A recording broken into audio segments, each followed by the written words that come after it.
Hello बच्चों, क्या हाल चाल, कैसे हैं? अच्छे हैं?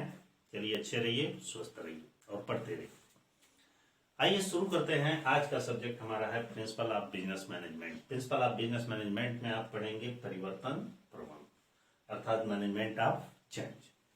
मैनेजमेंट ऑफ चेंज पढ़ने से पहले मैं चाहूंगा कि जो हमारे चैनल पर नए हैं तो चैनल को सब्सक्राइब करें और बेल आइकन दबाकर प्रेस कर दें ताकि आने वाला नोटिफिकेशन आपको मिल जाए। आइए स्टार्ट करते हैं वीडियो को। मैनेजमेंट ऑफ चेंज, ध्यान से समझिएगा। परिवर्तन प्रबंध होता क्या? नाम ही है परिवर्तन, मतलब चेंज। जब कोई भी संगठन, जब किसी भी संगठन में या किसी व्यवसाय, कारोबार या प्रबंध की व्यवस्था में जो वर्तमान में सिस्टम या प्रणाली हमारी चल रही है या उसके किसी भाग में हम किसी भी तरीके से परिवर्तन करते हैं, कहने का मतलब है कि पुरानी पद्धति के आधार पर हम नई पद्धति अपने संगठन में लाते हैं, व्यवसाय में लाते हैं, ऑर्गेनाइजेशन में लाते हैं, तो इसी को परिवर्तन कहा जाता है। अर्थात मैनेजमेंट का परिवर्तन, अर्थात परिवर्तन प्रबंध कहा जाता है। कहने का मतलब है कि परिवर्तन से तात्पर्य संगठन के उस विशेष भाग से है या पूरे भाग से है जिसमें विद्यमान प्रणाली को हटाकर कोई नवीन प्रणाली लाई जाती है, नए सिस्टम लाए जाते हैं, तो उसी को परिवर्तन प्रबंध कहा जाता है। कहने का मतलब है, इसको संक्षिप्त में लिखते रहे, विद्यमान प्रणाली को हटाकर नवीन प्रणाली लाई जाती है, नवीन प्रणाली लाई जाती है, तो उसे क्या कहा जाता है? परिवर्तन। लेकिन यदि यही परिवर्तन मैनेजमेंट में होता है, संगठन में होता है, व्यवसाय में होता है, तो उसे परिवर्तन क्या कहा जाता है? प्रबंध कहा जाता है। ठीक है, कहा जाता। प्रश्न ये उठता है कि संगठनात्मक परिवर्तन, मतलब किसी भी संगठन में परिवर्तन में तीन महत्वपूर्ण भूमिकाएं होती हैं जिसको हम विशेषता के नाम से जानते हैं। माने ये परिवर्तन प्रबंध में हमारी कुछ विशेषताएं हैं। तीन महत्वपूर्ण परिवर्तन होते हैं, तीन दशाएं होती हैं जिसमें हम माना जाता है कि वास्तव में परिवर्तन हुआ। कैसे होगा कि परिवर्तन माना जाएगा? पहला, संगठन के किसी एक भाग में परिवर्तन होने से पूरी संगठनात्मक संरचना चेंज हो जाती है, तो उसे परिवर्तन प्रबंध कहा जाता है। माने हम ऑर्गेनाइजेशन के किसी एक पार्ट में कुछ भी चेंज करते हैं तो पूरा सिस्टम ही हमारा चेंज हो जाता है, तो उसे संगठनात्मक प्रबंध या परिवर्तन प्रबंध कहा जाता है। ध्यान से समझिए, संगठन के किसी एक भाग में परिवर्तन करने पर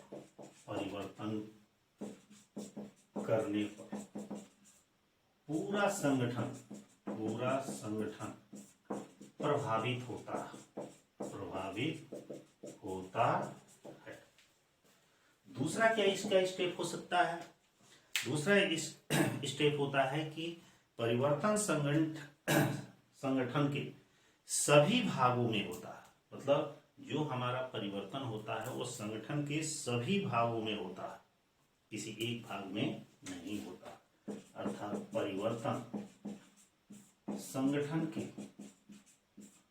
सभी भागों में होता है, सभी भागों में होता है। ठीक है, एक और स्टेप तीसरा बचा है। वो तीसरा स्टेप हमारा क्या है? जो संगठन में परिवर्तन होता है वो आंतरिक और बाह्य शक्तियों के दबाव के कारण होता है। किसी भी संगठन संरचना में जब हम परिवर्तन करते हैं तो संगठन के इंटरनल और एक्सटर्नल जो पावर्स होते हैं उसके दबाव में किया जाता है। संगठन में परिवर्तन आंतरिक व बाह्य शक्तियों के कारण होता है, शक्तियों के दबाव के कारण होता है, दबाव के कारण होता है। प्रश्न ये भी उठता है कि किसी संगठन संरचना में हम परिवर्तन क्यों करते हैं। ध्यान दीजिए, तकनीकी में सुधार करने के लिए। देखते होंगे कि मान लीजिए कि हम कोई भी कारोबार करते हैं और पुराने ढर्रे से एक ही पैटर्न से प्रत्येक साल करते जाते हैं, तो वह मानते हैं ग्रोथ तो होता है, लेकिन जिस रेशियो से ग्रोथ होना चाहिए उस रेशियो से ग्रोथ नहीं हो पाता। बहुत सी ऐसी संस्थाएं होती है उसमें ग्रोथ हो ही नहीं पाता है, क्योंकि मार्केट में अन्य भी कंपनियां हैं, अन्य भी मैनेजमेंट के पावर या टेक्निक का इस्तेमाल किया जाता है, जो हर साल उसमें कुछ मॉडिफाई किया जाता है, चेंज किया जाता है। लेकिन जब हम संगठन में मॉडिफाई नहीं करेंगे, एक ही सिस्टम से चलते रहेंगे तो आगे ग्रोथ नहीं कर पाएगा। इसीलिए सिस्टम में कुछ परिवर्तन करना पड़ता है, अर्थात मैनेजमेंट में, अर्थात किसी भी ऑर्गेनाइजेशन में अपना जो टेक्निक है, सिस्टम है, मैनेजरियल पावर है, उसमें कुछ चेंजिंग करना पड़ता है। चाहे वो टेक्नोलॉजी में सुधार से संबंधित हो, कर्मचारियों से संबंधित हो, या किसी नवीनता को लाने के लिए हो, किसी भी कारण से परिवर्तन किया जा सकता है। प्रश्न अब ये उठता है कि परिवर्तन कब किया जाए। हमारा जो संगठन में परिवर्तन का एक जो प्रोसेस होता है वो कैसे किया जा सकता है, आइए बताते हैं। परिवर्तन क्यों किया जाए। प्रश्न ये हमारा है कि किसी भी संगठन के संरचना में परिवर्तन हम क्यों करते हैं, उसके पीछे क्या रीजन। पहला रीजन एक होता है बाह्य वातावरण में परिवर्तन। बाह्य वातावरण में परिवर्तन। बाह्य वातावरण में परिवर्तन का मतलब होता है कि जब हमारा बाहरी परिवेश डिफरेंट रहता है, जैसे हम जो सोचते हैं उस अनुसार न होकर उससे डिफरेंट मार्केट में उसका डिमांड रहता है, मार्केट में उस लोगों की सोच रहती है, तो हमें मजबूरन क्या करना पड़ता है, पब्लिक के, आम जनता के हिसाब से चलना पड़ता है। मान लीजिए कि हम आप किसी कंपनी के ऑनर कंपनी चला रहे हैं, हम अपना मैन्युफैक्चरिंग का काम कर रहे हैं। हमारा मैन्युफैक्चरिंग किस काम का, कि जिसका हमने प्रोडक्शन किया वो मार्केट में सेल ही हो, तो हमें पब्लिक के डिमांड पर, जनता के डिमांड पर, उपभोक्ता के डिमांड पर, बाहरी परिवेश में क्या हो रहा है उनके डिमांड के अनुसार हमें चलना पड़ता है। तो ऐसा होने से ये क्या कहलाता है, बाह्य वातावरण में परिवर्तन होने से, बाहरी देश दुनिया में क्या क्या चेंजेज हुए हैं उसके अकॉर्डिंग हमको चलना पड़ता है। अगला, उद्देश्यों में परिवर्तन। उद्देश्यों में परिवर्तन, ये उद्देश्यों में परिवर्तन क्या, कभी कभी हमारा जो मेन मोटो होता है अचानक किसी कारणवश चेंज करना पड़ता है। हो सकता है हमारे पास पर्याप्त पूंजी की व्यवस्था ना हो, सामग्री की व्यवस्था ना हो, संसाधन उतने उपलब्ध ना हो, या नई टेक्नोलॉजी ना हो। इस तरह हमारा ऑब्जेक्ट, उद्देश्य जो हमारा होता है कुछ चेंज करना पड़ता है, इस कारण से भी परिवर्तन होता है। सेववर्गीय परिवर्तन अगला, सेववर्गीय परिवर्तन। सेववर्गीय परिवर्तन मतलब होता है कि हो सकता है कभी कर्मचारियों की कमी के कारण, कर्मचारियों की अधिकता के कारण, कर्मचारियों की उनकी दक्षता और कुशलता न होने के कारण भी उसमें कुछ चेंजिंग करने पड़ते हैं। अगला, प्रबंधकीय दृष्टिकोण में परिवर्तन। प्रबंधकीय दृष्टिकोण में परिवर्तन। प्रबंधकीय दृष्टिकोण में परिवर्तन मतलब जो मैनेजर होते हैं, जो ऑनर होते हैं, जो कंपनी के चलाने वाले होते हैं, उनकी सोच कभी कभी ऐसी होती है कि जैसे हम चला रहे हैं वैसे कंपनी को न चलाया जाए। कुछ अपने सोच में वो नया नवीनता लाने के लिए भी अपने संगठन की संरचना में कुछ परिवर्तन करते हैं, तो उसे प्रबंधकीय दृष्टिकोण में परिवर्तन कहा जाता है। अगला है संरचना में परिवर्तन। संरचना में परिवर्तन, कभी कभी तो हम अपने कारोबार का स्ट्रक्चर ही पूरा चेंज करते हैं। कैसे, पहले से बनाए कुछ और है लेकिन बाद में अचानक प्लानिंग चेंज हो गया, ऐसी दशा में हमें पूरा सिस्टम चेंज करना पड़ता है। अगला लास्ट है प्रौद्योगिकी में परिवर्तन। प्रौद्योगिकी में परिवर्तन। प्रौद्योगिकी में परिवर्तन का मतलब है कि नए टेक्नोलॉजी का डेवलप करना। जैसे पुरानी जो हमारी मशीनें हैं, जो पुरानी हमारी टेक्नोलॉजियां हैं, पुराने तरीके से जैसे उत्पादन करते थे वैसे उत्पादन न करके हम क्या करते हैं, कुछ नवीनता लाते हैं। नई मशीनों को, अत्याधुनिक मशीनों का हम प्रयोग करते हैं जिससे प्रोडक्शन बड़े पैमाने पर होता है और अच्छी क्वालिटी में होता है, जैसे कि पब्लिक का डिमांड। इस कारण भी हम संगठन संरचना में अपना परिवर्तन करते हैं। यही रीजन है जिसके वजह से परिवर्तन किया जाता है। ठीक है। अब प्रश्न यह है कि परिवर्तन की प्रक्रिया क्या। परिवर्तन की प्रक्रिया को हमने दो भागों में बांटा। ये मान लीजिए टॉपिक, ठीक है।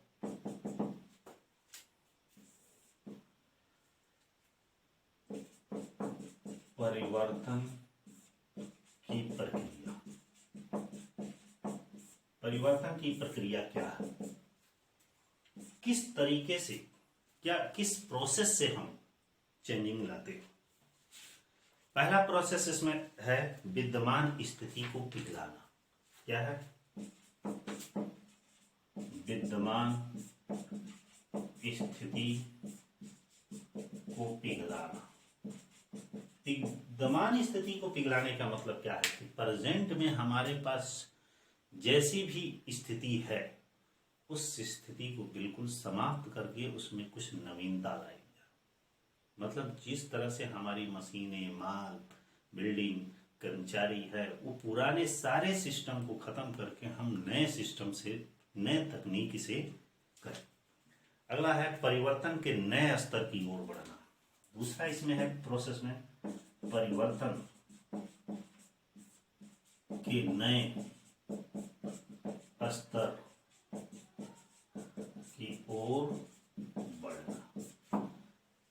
कि जब भी हम परिवर्तन करते हैं तो इसमें सोच लेते हैं कि हमें नए ढंग से ही कार्य करना है। जैसे मान लीजिए कि पहले के समय में पढ़ाई का मेथड कुछ और था, बाद में बहुत सारी बुकें, किताबें, राइटर्स, पढ़ने वाले कंपटीटर्स, कोचिंग सेंटर्स तमाम खुल गए।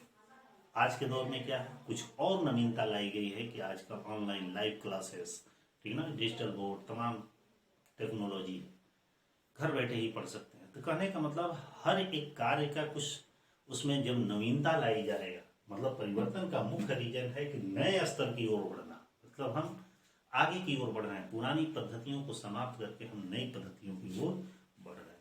अगला है नवीन स्थिति को जमाना। नवीन स्थिति को जमाना, हम जो नवीनता लाए हैं उसका एक ही मोटो होना चाहिए कि उस नए सिचुएशन को एकदम मार्केट में जमा लें, ताकि मार्केट में आज का वही डिमांड ही है कि नवीनता। नवीनता मतलब कि नया चीज जब लाएंगे तो पब्लिक स्वाभाविक डिमांड। हो सकता है कि स्टार्टिंग में थोड़ी बहुत परेशानी हो, लेकिन बाद में सबसे ज्यादा डिमांड आप ही का होगा। आगे बढ़ते हैं। कुछ लोग ये भी मानते हैं कि हम अपनी संगठन की संरचना में, अपने व्यवसाय कारोबार में परिवर्तन करते हैं।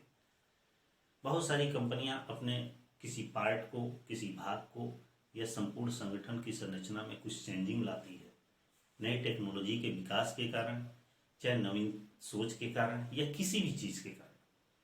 तो ऐसा भी होता है कि केवल फायदे ही फायदे नहीं है, कभी कभी इसका विरोध भी किया जाता है।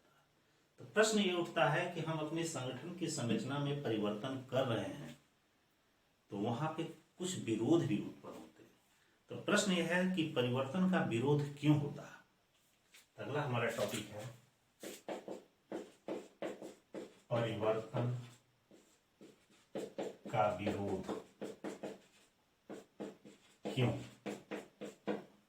परिवर्तन का हम विरोध क्यों करते हैं, क्या रीजन है कि अपने संगठन की संरचना में जब चेंजिंग होता है, जो कोई जरूरी नहीं है संगठन में, कहीं भी जब नया चेंज होता है, कोई भी चीजों में नवीनता लाई जाती है, चाहे वो नियम कानून हो, चाहे शिक्षा से जुड़ा हो, चाहे रोजगार से जुड़ा हो, या किसी संगठन संरचना से जुड़ा हो, उत्पादन प्रक्रिया या विक्रय की नीति या मूल्य नीति, किसी में भी जब हम चेंजिंग लाते हैं तो वहां पे विरोध होता है।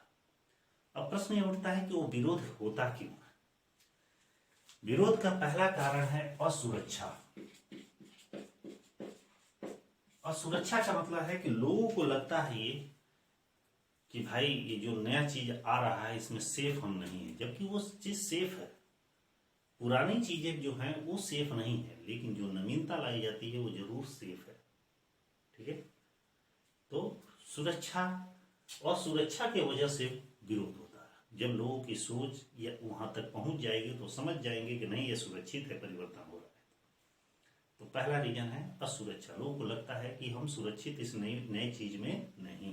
दूसरा है अनौपचारिक संबंधों को टूटना। अनौपचारिक संबंधों का टूटना। अनौपचारिक संबंधों का टूटना का मतलब क्या होता है कि जब भी किसी संगठन संरचना में परिवर्तन होता है तो वहां पे जो भी एम्प्लॉय, कर्मचारी, वर्कर्स जो भी हैं उनमें एक इनफॉर्मल रिलेशनशिप बन जाता है। उन्हें लगता है कि अब चेंजिंग हो रहा है तो हमारा जो संबंध है वो खत्म हो जाएगा, जबकि ऐसा नहीं होता। तो इस सोच के कारण भी लोग विरोध करते हैं। तीसरा आर्थिक हानि का भय। अगला है आर्थिक हानि का भय। आर्थिक हानि मतलब जब चेंजिंग होता है तो लोगों को लगता है कि अब तो हम बेकार हो गया, इसमें से इतने कर्मचारी बाहर हो जाएंगे। या संगठन को भी कभी कभी ऐसा लगता है कि लग रहा है कि अब घाटे जाएगा, क्योंकि इसका तो डिमांडे नहीं है, जबकि आगने वाले समय में उसी का डिमांड। माने लोगों को भय रहता है कि हमको आर्थिक रूप से धन संबंधी कुछ नुकसान होगा, इसलिए भी विरोध करते हैं। अगला असुविधा होना। असुविधा होना। असुविधा होने का मतलब क्या कि जब भी हम एक सिस्टम से दूसरे सिस्टम को अपनाएंगे, प्रणाली को अपनाएंगे, नियम को अपनाएंगे, तो वहां शुरू में लोगों को असुविधा होगी। कहीं भी जब एक हमारी पहले से प्रणाली, नियम, नीति, सिस्टम, प्रक्रिया चल रही है और उसमें चेंज, जैसे ऐसे समझिए कि यदि आपका ये घर है, एक दिन दूसरे के यहाँ सो रहा है तो भी आपको तकलीफ हो जाएगी, नींद नहीं आएगी। सेम वैसे ही संगठन में कि रोज एक ही काम कर रहे हैं, लेकिन एक दिन दूसरा काम सौंप दिया जाए, सिस्टम बदल जाए कि नहीं आप यहाँ नहीं है वहां काम करना है, बैठ के काम करते थे खड़ा होकर काम करना है, तो आपको असुविधा होने लगी। इसलिए भी विरोध होता है, जबकि ये नहीं जानते हैं कि आने वाला समय वो उसी का डिमांड है। अगला क्या, संघों का विरोध। संघों का विरोध। संघ का विरोध का मतलब है कि जब देखते होंगे पहले से भी कोई संगठन, संरचना, ऑर्गेनाइजेशन चलता है तो वहां पे एक यूनियन बन जाता है, और जब वो संगठन संरचना में चेंजिंग होगा तो यूनियन स्वाभाविक है कि भंग हो जाए। लोगों को लगता है कि ऐसा हो सकता है, इसलिए भी जितने भी संघ हैं, यूनियंस हैं, वो विरोध करते हैं। ठीक ना। अब प्रश्न ये भी उठता है एक कि यदि संगठन संरचना का में चेंजिंग हो रहा है और उसका विरोध भी हो रहा है, तो इस विरोध को हम कैसे रोकें या परिवर्तन के विरोध को कम कैसे करें। ध्यान दीजिएगा,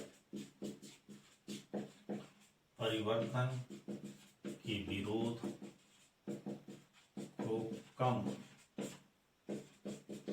कैसे करें, यह हमारा प्रश्न पूछ सकता है कि परिवर्तन प्रबंध से क्या आशय है, इसकी विशेषता बताइए, परिवर्तन प्रबंध क्या है, क्यों किया जाता है, इसकी प्रोसेस क्या है। ये भी पूछ सकता है कि परिवर्तन का विरोध क्यों किया जाता है, या किया भी जाता है तो इसको रोकने के, कम करने के क्या उपाय है।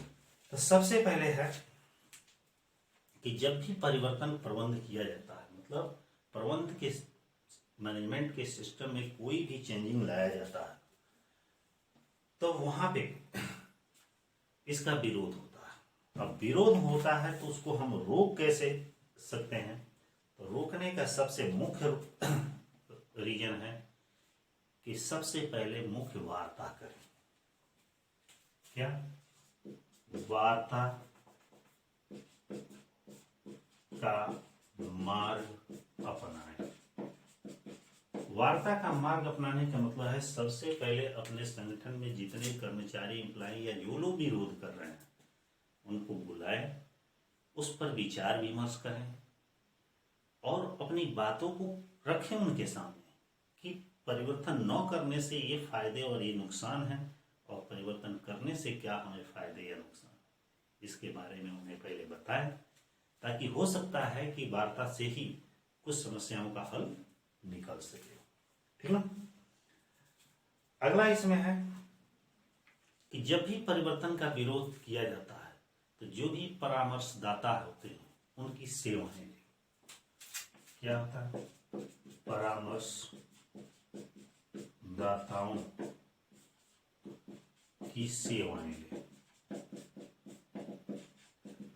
परामर्शदाता की सेवा का मतलब होता है कि जो कंसल्टेंट होते हैं, जो हमको बताते हैं या आम पब्लिक को बताते हैं, जो विरोध करते हैं, वह परामर्श उनसे लिया जाता है कि भाई ऐसा हो रहा है, क्या कैसे रोका जा सकता है, वो जरूर उसका सलाह मशवरा वगैरह बताते हैं। ठीक है।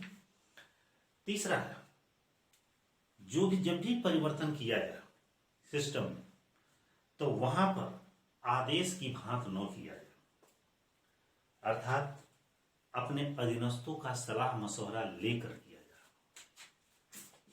परिवर्तन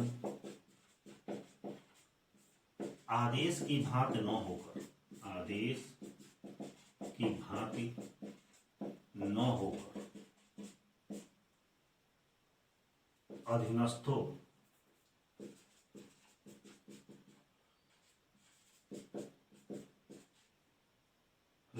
की राय ली जाए। जब भी परिवर्तन किया जाए तो ऐसा नहीं कि मालिक जो है डायरेक्ट ऑर्डर दिया कि ऐसे सिस्टम चेक, ऐसा नहीं होना चाहिए। उसके नीचे जितने भी अधीनस्थ काम करने वाले हैं उनको बुलाकर उनसे विचार विमर्श करके तब चेंजिंग किया जाए तो हो सकता है कि विरोध कम हो सकता है या रोका जा सकता है। अगला है कि जब भी परिवर्तन किया जाए तो प्रबंधकों को यह कार्य सौंपा जाए कि ऐसा करने से संबंधित पहले आंकड़े एकत्र कर लें। कैसे? प्रबंधकों को परिवर्तन से पूर्व आंकड़े एकत्र किए जाए,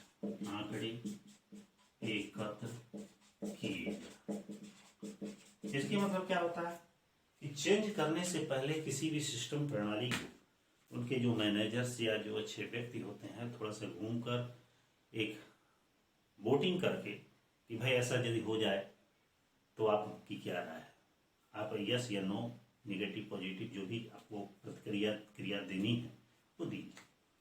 तो उससे भी ये होता है कि परिवर्तन कर रहे हैं तो लोगों का उसमें क्या राय है, क्या मत है, ताकि हम परिवर्तन करें तो ज्यादा विरोध खड़ा न हो। तो ऐसे और भी बहुत सारे हैं, लेकिन आपका पूरा परिवर्तन प्रबंध में बस इतना ही मुख्य टॉपिक है। ठीक है, जो एग्जाम में आ सकता है इसको कायदे से पढ़ लीजिए, टू द पॉइंट से आप याद कर लीजिएगा इसको। और इसी के साथ हमारा आज का वीडियो समाप्त होता है। वीडियो कैसा लगा आप लाइक और कमेंट के माध्यम से जरूर बताएं। ठीक है, फिर अगले वीडियो में कब मिलते हैं।